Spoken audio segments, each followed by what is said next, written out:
to Young at Harp, episode number 184, Fulfillment versus Contentment, or Contentment versus Fulfillment.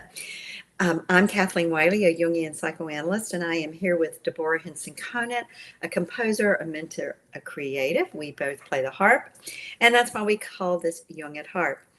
And we come together almost every week to have a conversation that we invite you to join in on if you're watching us live. Hopefully you're on a platform that will allow you to type in comments and we'll be able to bring those into our conversation. And we always start with a question. We don't start with answers, but we start with a question and circumambulate that to see what we can both discover, and you all hopefully discover, that might actually make a difference for us in our day-to-day life. So I was musing about the difference between contentment and fulfillment and shared that with DHC this morning because I had a day yesterday where I just felt tremendous contentment at the end of the day. And it occurred to me that there was something about that was slightly different than when I have a day where at the end of the day, I list out my fulfillments. And the fulfillments, you see my body immediately, the fulfillments somehow have to do with something with my powering through, my powering through. I don't want to claim that, but that's what it feels like at this moment. Whereas my day yesterday was just like being in the flow and carried along. And I was able to do some creative work yesterday on a project I've been working on.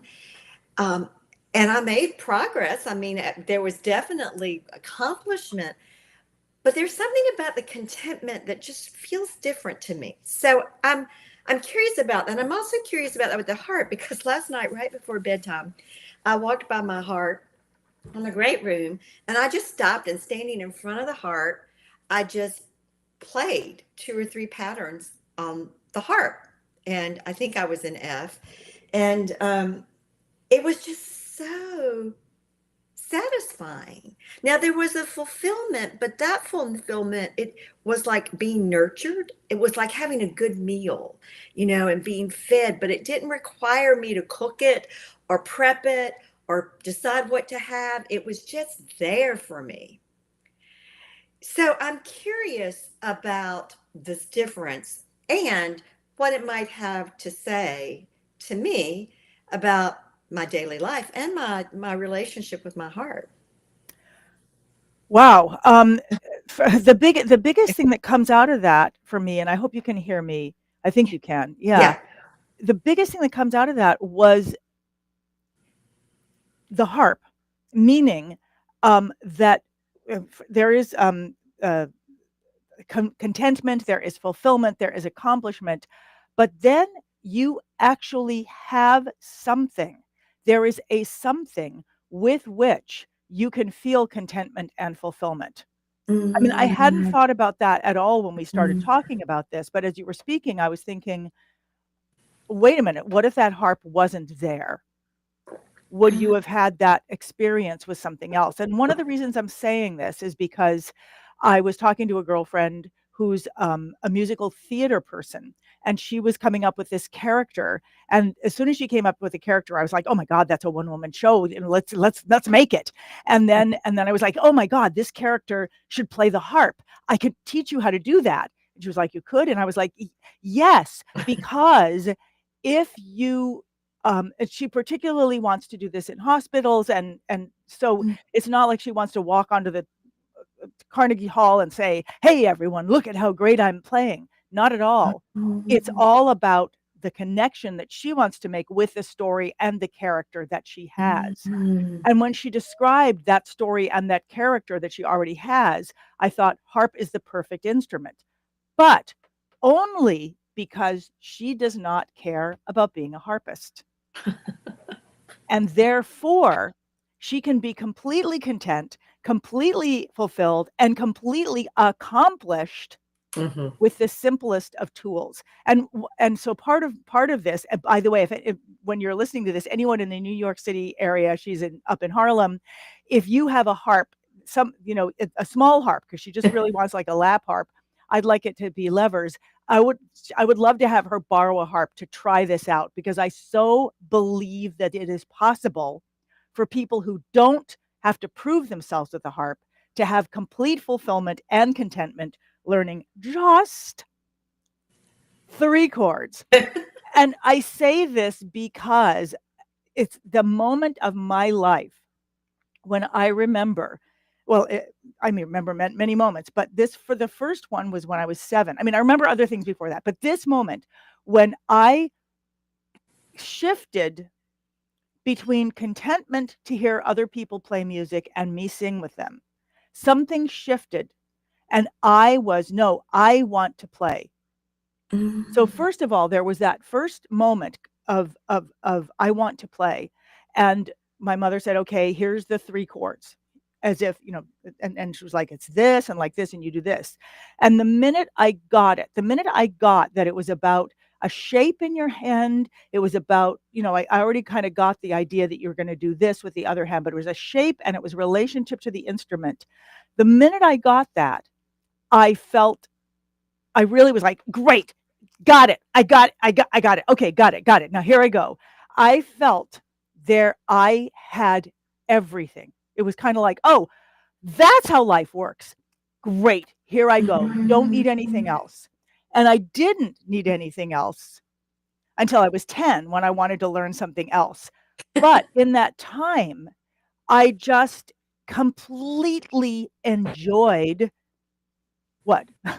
I heard something on my Oh, roof. I'm oh, sorry. The face wasn't about you. okay, I was all like, right, what was that all right. noise? Until that moment, I mean, after that moment of getting those 3 chords, I was completely fulfilled, content, accomplished. I could play whenever I wanted to. I could play with other people. I could engage with other people. And I have this belief now that I could teach that moment to anyone who is open to that experience of accomplishment. And I think one of the things that often, certainly harpists, people who fell in love with a harp and they want to play the harp and they want to learn how to improvise, they've got something else out there that is going to feel that they have as and then I will be fulfilled. When I can, then I will be fulfilled. And I'm constantly trying to sort of figure out, how do I bridge that? How do I give them something, as simple? I mean, we're always talking about snippets, but something that is simple to understand,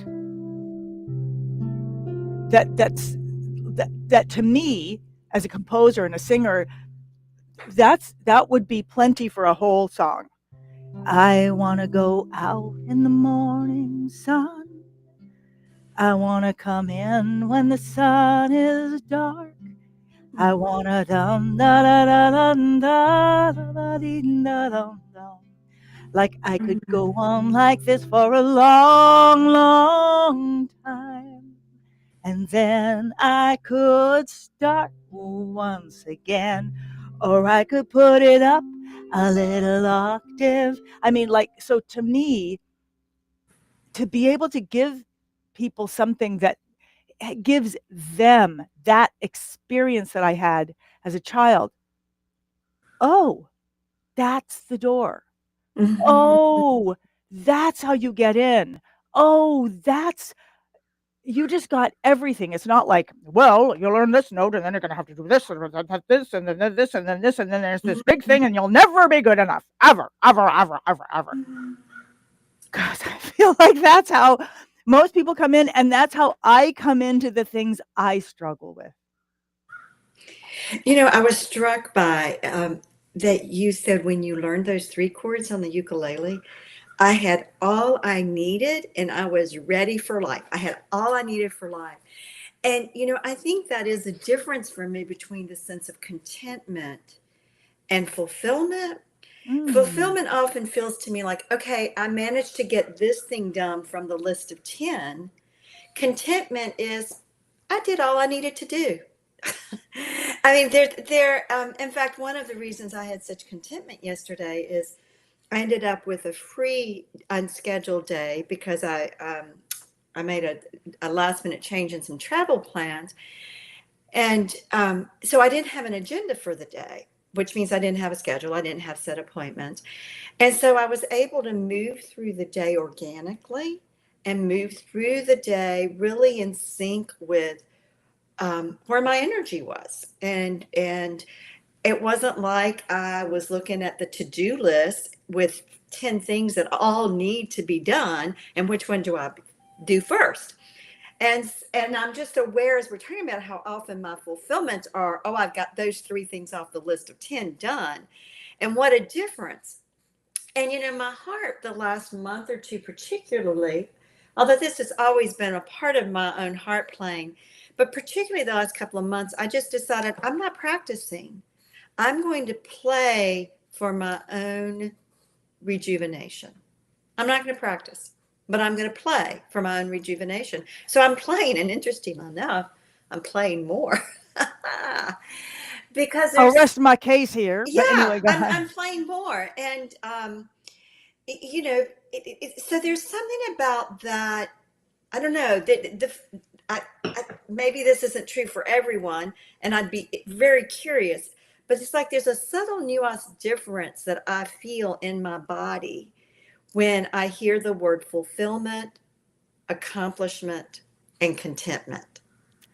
And yet, intellectually, I know they all are connected in some ways, and all um, could apply to the same thing, activity or whatever.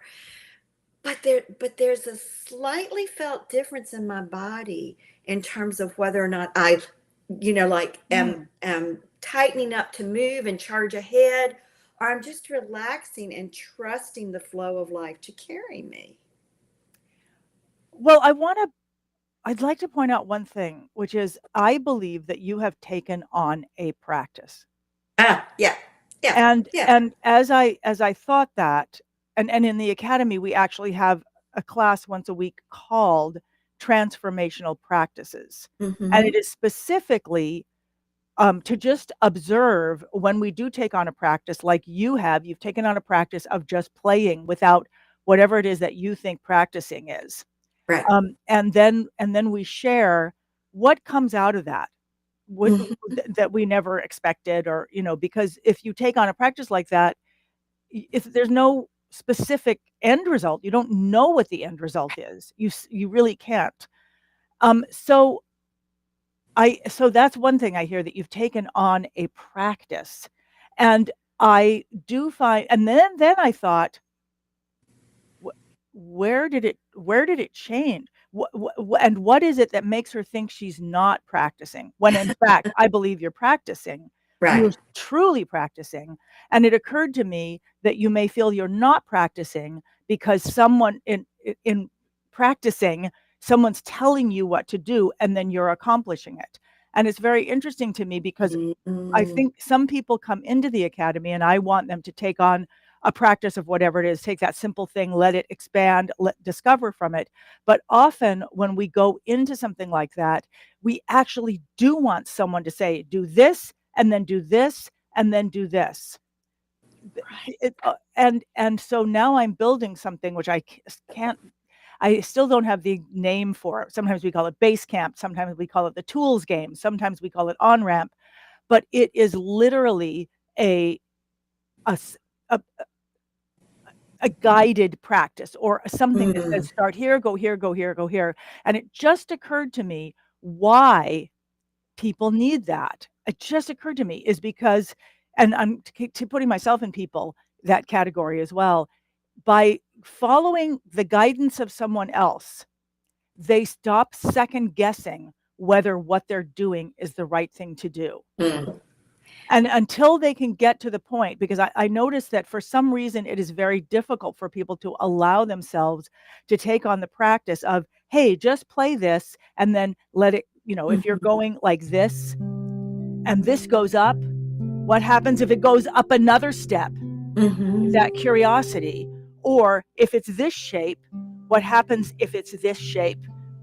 When it comes, when I just brought my first top fingers in, well, if it's like this, what happens if the bottom part goes down? So this is exploration. And I think it can be a very frustrating part of practice for people who are just starting if we're doubting that what we're discovering is of value. Yeah, I was just thinking, it's like if you don't think what you're doing is legitimate. Right. Yeah, yeah. Right. So when I do social media in general, I'm thinking, well, this doesn't just go to so and so because it didn't get this and a blah, blah, blah. So instead of really enjoying Right. what I'm, which is interesting because I really enjoyed what I did in social media this week. I just got sick of being serious and I decided to make up a disease that I feel people have. Um, uh, Sheet music entrapment syndrome for harpists, SMESH, and wrote an article about it in which I came in to save the day of a woman entrapped and unable to get out of her harp. I mean, it was fun, and it was fun to share it, and it was fun to see what people said about it, and it led to some very interesting connections in my life. But that was I felt that it was a moment of grace that I was able to get over myself. Mm. Well, as we're saying all of that, and what occurred to me is that accomplishment also, uh, for me, evokes this sense of having to effort. That to accomplish something, I have to effort at it. And I think you're Huh. absolutely right that my going to the heart, not to practice, but to play for my own nourishment, is a practice of sorts. I mean, it is a practice. And it's interesting because the stated intention of the practice has nothing to do with effort, but it has to Right. do with being. And there is something about being with instead of efforting. I mean, like when you got those 3 ukulele chords, you were in a whole new world and you were just being with that world, with the sound, with the creative process. And yesterday Mm. I was just being present with my own energy and where the movement was and going with it. And so Mm. there is something about setting intention and beginning to realize that probably the greatest accomplishment is when we can be with that which gives us that sense of contentment and joy and fulfillment at the deepest soul level. But that doesn't Mm. Wow. that you can't make that happen. I mean, there's no 1, 2, 3. I always tell to my analysands when they're asking me what to do, I will just I will say, if I had the 1, 2, 3 formula, I would give it to you and I would be on Oprah. I wouldn't be here in my office, because it's really about creating the right conditions, right meaning the garden where it Mhm. grows. Mhm. And for people who are gardeners, sometimes you do, quote, all the right things. You fertilize, you weed, you supplement this and that, and it still doesn't give you what you want. But there's something about that being with it and what emerges, what does grow. I don't know. I feel like I am circumambulating these 3 things. But when you said I had all I needed for life, I thought, wow, that's how I felt yesterday. It was like I Mm. had all I needed. I Mhm. was doing all I needed. I Mhm. was where I needed to be. I wasn't conflicted about, yeah, I want to be here, but I also want to be there. I was, I was unified. I was integrated. All parts of me were in alignment. That's what I think ultimately individuation and embodiment are about. But I digress. There are so many things that are coming out in my mind about from what you've just said. It just made me think of like my tomatoes this year, which are just like on another planet apparently. And and and and yet how beautiful the garden is and what I could be doing in the garden, how I could be engaging with my garden regardless of the tomato Mhm. situation. And so that was one thing I thought about. I also thought about, well, I was thinking how lucky are we to have an instrument that is so gracious and available, and Yes. what it means to not have that instrument, And what would you be if you did not have a harp or had never seen a Mhm. harp or whatever? What else might you be engaging with in that moment? What else might you have walked through your house and seen and engaged with? And then I was thinking about all the things in my house that I really love, the toys or, things I got around the world or whatever. And how I would love to play with them. But often when I am feeling fulfilled by things, I feel stupid. Is this stupid? Like when I'm thinking, um, okay, so wrote this mesh, this article, you know, and immediately I want to be like,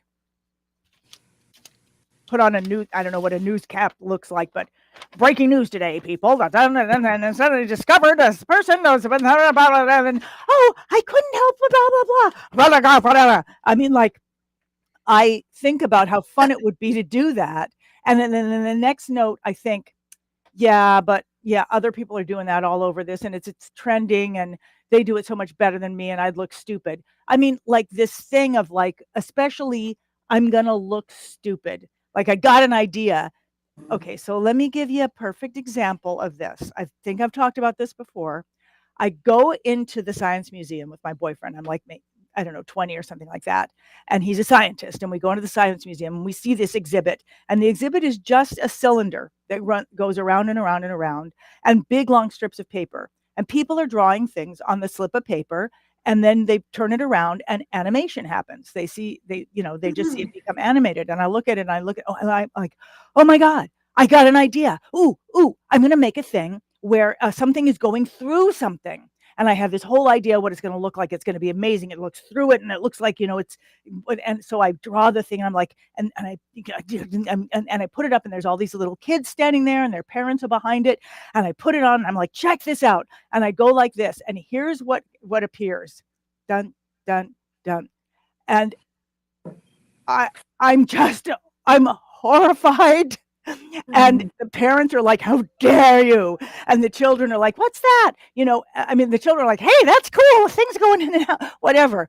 But I do, I, as much as I remember the sense of fulfillment with the Yeah. three chords on the ukulele, I remember the just sense of horror at not knowing what my creativity, that I'm so excited about, is going to come forth with. And that is the other side of that. Yeah, well, you're not 20 anymore with your boyfriend and, having those instinctive Yeah, no, urges. no, but it had nothing. No, I do equally stupid things now. I mean, I don't know that it has anything to do with being 20 and being with my boyfriend. I'm telling you, he may But have thought that, but um, I mean, I think this is the other side, isn't it? That we always have an unconscious, and that unconscious creativity is one way that our own unconscious desires and urges do get expressed, our own feeling states, creative art. I mean, there's the whole expressive arts therapy movement. It's about helping people work through their trauma or whatever their emotional states are through expressing with art or expressing with music or doing, acting it out in sand tray. So I think that there is an aspect of creativity that always, and Jung said it, he said the way he said it was every man's theory is a self confession. Every creative act is a self confession. It tells you something about the artist. wait a second. Are you implying that this mistake was intentional somehow on my part? I don't think it was intentional because intentionality implies that you were conscious of what you were doing. But I think it was expressive of energy that was activated in your psyche at the time. That's why I joked about when you were 20 and with your boyfriend. And, there were all kinds of instinctive urges that would have been in the Well, background. that makes it worse because now I'm thinking, well, crap, if I don't know, and I'm not blaming you for Yeah. this, but I'm thinking, if I actually do give in to my creative urges, I might reveal things I don't even see until Well, what, 50 years later or whatever. but we do. I mean, there's no way not to. I Well, I mean, don't want to every do that. sorry. I mean, Okay. to use the Jungian parlance, the language, everything has a shadow. I mean, there's a side, there's a conscious side, and this is our intention and what we believe we're doing. And then there's a shadow or a dark side of what's also going on that we don't see. And, that's part of the way psyche works, no matter what. I mean, this is true not just in creative acts, but it's true in every conversation we have. It's true, I mean, so when we get in an argument with our spouse and they say, well, you said this, and you say, no, I didn't say that. I said it this way. Well, yeah, but they're picking up what also is in the shadows there sometimes. So, and the thing we have to remember is that everything that's in the shadow isn't dark and ugly and embarrassing. There's a lot in the shadow that's our gold. That's our own unexpressed abilities and our own jewels. So the creative process, when we can surrender to it, allows us also to see not only those warts and pimples about ourselves, but it allows us to see jewels that we aren't that we're disconnected from. Having a moment here, Kathleen. Okay. I'm like, wait, are you telling me that everyone, if we start expressing ourselves, the more we start expressing ourselves, everyone can see how stupid we are except for us? And I mean, I get that you're also saying on the other side, that may not be what you're saying, but that's what I'm hearing. Yeah. Okay. Well, Okay, Deborah, watch out. I don't think anything is stupid. I mean, that's just not. I mean, like even part of what I heard about your writing this article and then your desire to act it out, I thought, how wonderful. That is a part of who you are. You are an actress at heart. You are that opera star who takes on every character. And you love that and you come alive with that. So what? 100,000 other people do that. They're not you doing it. And they're not doing it with your energy, with your passion, with your specific ways of self-expression. Right. I mean, I know that. I say that. I'm thinking, well, I'm thinking that, why am I having this reaction to this today? And I'm thinking of what happened yesterday.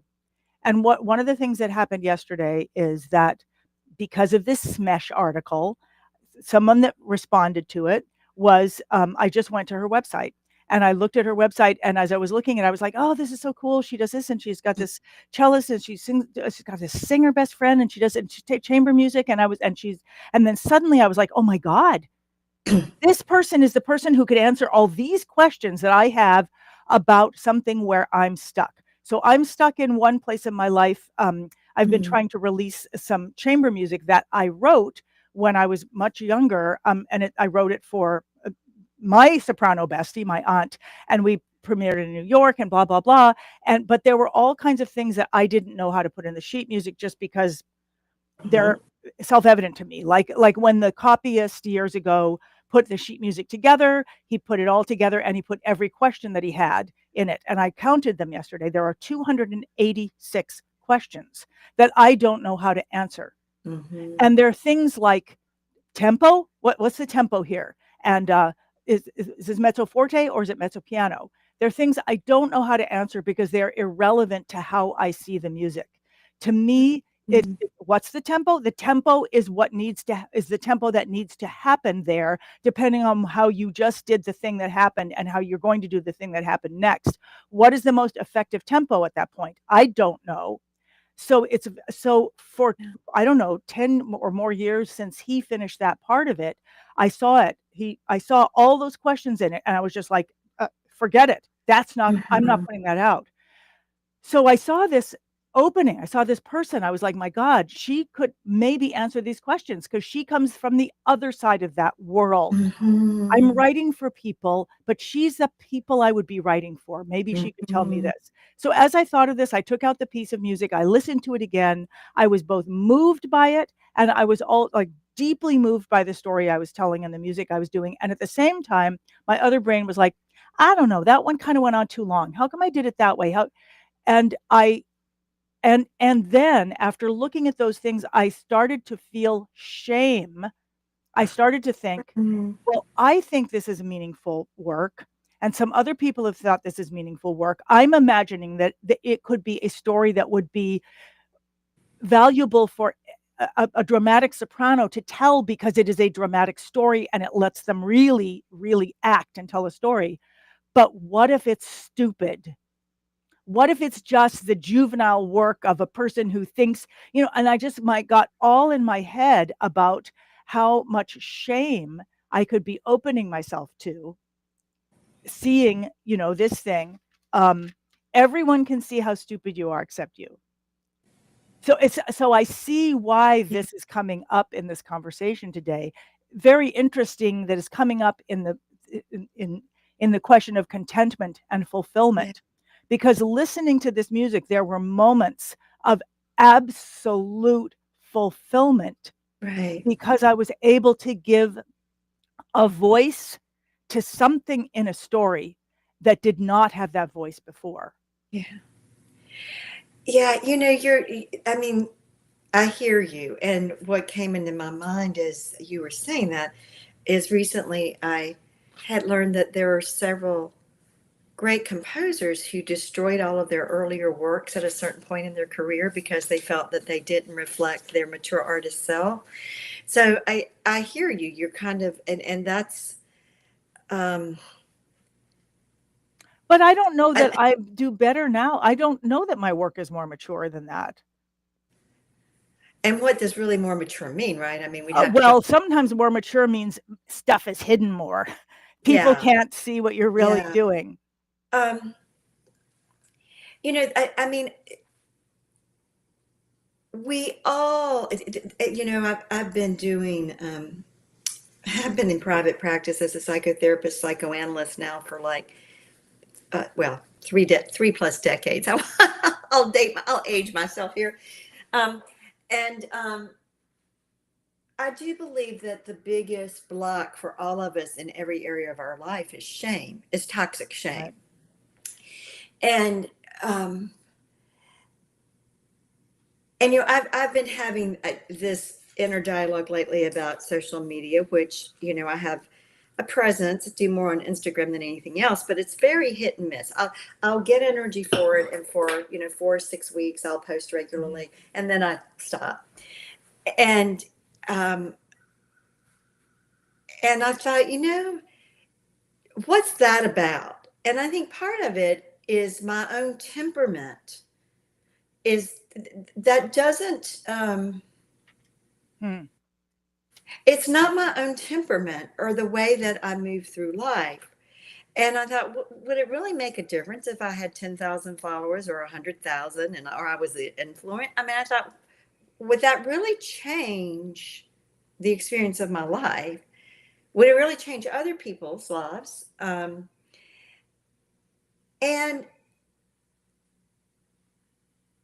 I don't know what I'm trying to say to you, except that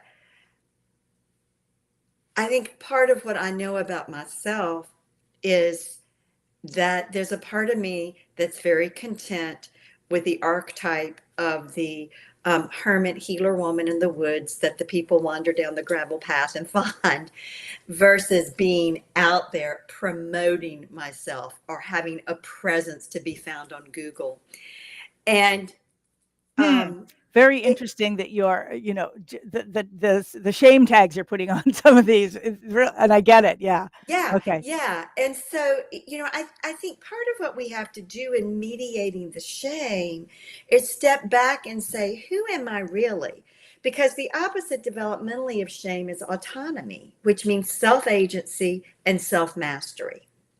2 to 4 is the developmental stage, according to Erickson's psychosocial stage, where that sense of autonomy develops or shame kicks in. And autonomy, what do 2 and 3-year-olds do? They're called the terrible twos and threes because suddenly they're autonomous. They can climb out of the crib, they can get out of the playpen, they can draw on the walls, they can, as well as do other things. So that sense of autonomy. So I think we each have to step back with in the areas where we feel shame. And I hear the idea of being stupid is shame for you. Right. That's those two Yeah. things. And say, okay, wait a minute. What do I really know about me? And if I'm really me, then I do have a basic belief that then we will have what we need in the world and everything will flow. I've always had enough analysis and I've never marketed. I mean, I'm just, you know, I might one time the director of a church related counseling center asked me what my marketing plan was. And I said, well, I just say, when I have an opening, I say, okay, Spirit, I have an opening. Now send somebody you want to touch through me. And he laughed and he said, I don't think my board's going to go for that. Mm-hmm. So I think it also has to do with, we have to clarify what's our source. What do we ultimately believe? I'm getting into large existential kinds of questions now, That's but great. I I mean, think and well, these are again, related. yeah, I agree. And there's a lot I'd like to say about all of that. And I have a lot of questions, but I want to bring these up too. Yeah, So I'm going to bring up what Victoria and then Donald. Does fulfillment need to come yeah, from complicated or matured work, though? I don't think so. yeah, I found some silly things to be yeah, surprisingly enjoyable and yeah. fulfilling. And I think that the operative word there is found. I hear that this discovery, and and so often when we're not experiencing discovery is when we try to complicate it.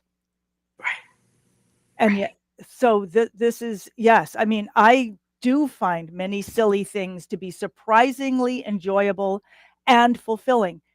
Actually, it's so interesting because that you should say that, because silly is super fulfilling for me, Uh-huh. because silly often allows me to be, oh, I don't, papaya. I mean, I always notice that I love having that energy, and it's like, yes, I'm going to the thing, whatever it is, the that's it does somehow open up the opportunity for, like, what you just saw of me was two different huge energies, one loud and long and then and Yeah, fast, and normally I'm not expressing those things at all, and yet they're super fulfilling, yeah. and they sound like they're aerobic. Let's see what Donald says. One thing that comes out of the shadows in one circumstance Yeah, might trigger embarrassment, yeah. but the same energy coming out in a different moment in songwriting might come out as gold. Right. And often I think for me, the thing that's embarrassing, well, first of all, when you were speaking, Kathleen, I thought you said something about toxic shame, and I said, huh, is there another kind of shame? Is there any shame that's not toxic? Just out of curiosity. Well, so I do think for me, I differentiate between toxic shame that is of monstrous proportions that totally annihilates any sense of self, and a humanized or mediated shame that one feels but is able to say, you know what, that's old stuff. And I that's see. not the truth of who I am. So it is because these basic affects, and shame is an innate affect if we believe the developmental psychologist, is always going to be present in our psyche. So the problem is not that we might feel a pang of shame, but the problem is, does that pang of shame take us over and totally annihilate just the rest of us, the self we are? Or are we able to say, ooh, yeah, that didn't feel good when she said that, and it did make me feel like I was less than. And and I got this other side over here. So we're able to a humanized shame or any humanized emotion, we are able to have it instead of it having and taking us over. Mm. So for me, there is a difference. That's really interesting. As you were talking, I was thinking many different things about, what that is. Like I was thinking about, well, is that like, t- I was thinking, can shame itself mature so Mm, that it is more wise or open or something. And I was thinking about juvenile shame, not the shame of a juvenile, but juvenile level shame. That, like, I'm thinking as a juvenile person, Hmm. or a juvenile in anything, I'm often stumbling around, I'm yelling, or whatever it is. That's what I would consider my juvenile behavior. That Hmm. usually happens when I'm so immediately triggered by fear or shame or whatever, that I just suddenly get like, Hmm. like really big, versus a more matured shame or whatever, in which I can experience it without immediately physicalizing it in a pushing off way.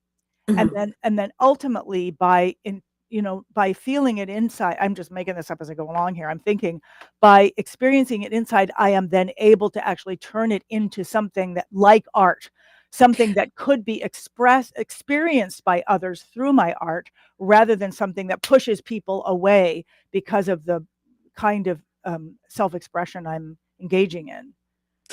Yeah, no, I hear you. And again, I think for me, the way I think of it is it gets humanized, which means it's not of instinctive Mhm. proportions where it just again takes you over in a life or death way, and it's not of archetypal proportions, it's mediated. It's like, okay, yeah, this is a normal human emotion, but I'm not bad to the core, I'm not stupid, yeah, and my creativity doesn't speak to everybody. And I think what Donald is saying is that uh, we can, and well, I'm thinking about you're doing the nightingale. I'll just go about it that way. And Mhm. how you felt so ashamed of the nightingale. And yet, when a friend heard you play it, he was like, oh my God. And it's probably one of your best known, well loved songs. Right, right. And the other song of yours that for me is so loved, that goes through my mind often, is "I Love My Garbage Man." Oh, I right. love that song. I can't Right, tell you how often I hear that song in my mind. And that to me goes in a little more of the silly category, right. but it's not silly music. I mean, I think who It am I to is. say? But I love it. I mean, Right, I love what it expresses, and it's such a different sentiment than the nightingale. But right, what's true for both is that they express a human emotion, they express a human longing, they express a human they speak to the human condition that's universal. well, what I'm hearing is, when you said that, I and it made me feel like crying. They both express love. Yes. Love. And so what I'm hearing, and it's interesting, so we started out talking about contentment versus fulfillment and accomplishment, and when we got to shame, that's when people had things to say, because it's so universal. And I I realized what I wrote down was, so it doesn't stop. And what I meant by that was that on the road to fulfillment and contentment is, for me at least, humiliation, or the possibility of humiliation, as I express myself for whatever reason. It is so. And and what's important is that that humiliation and that shame does not stop the impulse of self-expression. Right. And I just, I think that in some ways that's what all my work is about, Mm-hmm. is to be able to create vehicles for that self-expression, to be able to um, create, training that helps that to come out of people, to actually embrace that in myself, Mm-hmm. and embrace it in myself by making those things for other people, so that then they show me, without meaning to, they show me what it means to be able to continue to find that self expression and not be stopped by the shame, and therefore actually experience contentment and fulfillment and connection. Right. Right. Yeah. No, I think that's beautiful because our those basic affects and emotions never go away. Our history never changes. But what can change is our relationship to our history and our relationship and own personal response and the meaning we give to those affects. And I can remember in this book project I've been doing when the transformational book coach I was working with, um, oh gosh, I guess this would have been 3 or 4 years ago, I sent her something and she sent back to me, "This is boring." And now, given when I read what I've written, how I've rewritten in my writing style change, I think she was right. It was way too mundane and academic, and but when she, Ah, when she said that to me, it was like, oh, gulp. I mean, talking about the shame, it was like, ugh. And yet, when I could step back, I could say, okay, I see what she's saying. I see what she's getting at, and so I do think there is a place mm, where, um, as sometimes the embarrassment is what ultimately does also lead us to the gold. That the embarrassment, when it's not toxic and it annihilates us, we are able to step back and laugh at ourselves. So that's the other thing I want to say about silly. And this is, and then I know we have to stop. right. Oh, right. Um, yeah. Okay. In the esoteric tradition, they pair mirth versus bondage. So they say that the way out of bondage is to be able to laugh at the absurdities of our own life and the absurdities of our nature and the absurdities that we see in the world. And so I think for me, the silly is into that territory Mm, of laughter where it does help break us free from somewhere we are feeling in bondage. We're feeling trapped, and whether it's trapped mm. and caught in our shame or whatever. So laughing is Oh important. boy. Kathleen, there's so much here. I just feel like so much opened up out of this. So many things, so many Mhm. stories, so many, relationships, like the relationship of the person to whom I share something and I say, but I'm not doing this. And they're like, no, you are. This is where you are shining through, having those relationships, people who can, all of this, all of the relationships with people who demand and request and appreciate when we do shine through. And I'm going to think about that, so that it doesn't stop, so that that self expression doesn't stop. I can't wait to go more deep into this over, and thank you for everyone. Thank you for Donald and Rose and Victoria and everyone who sends us stuff afterwards. It means so much to know that you're listening and to have you be part of this Mhm. conversation and to know that the conversation goes on in us as well as in you. And Kathleen, thank you so much for this moment of connection each week to Mhm. explore. And will I see you next week? Yes, we'll see you next week. Okay.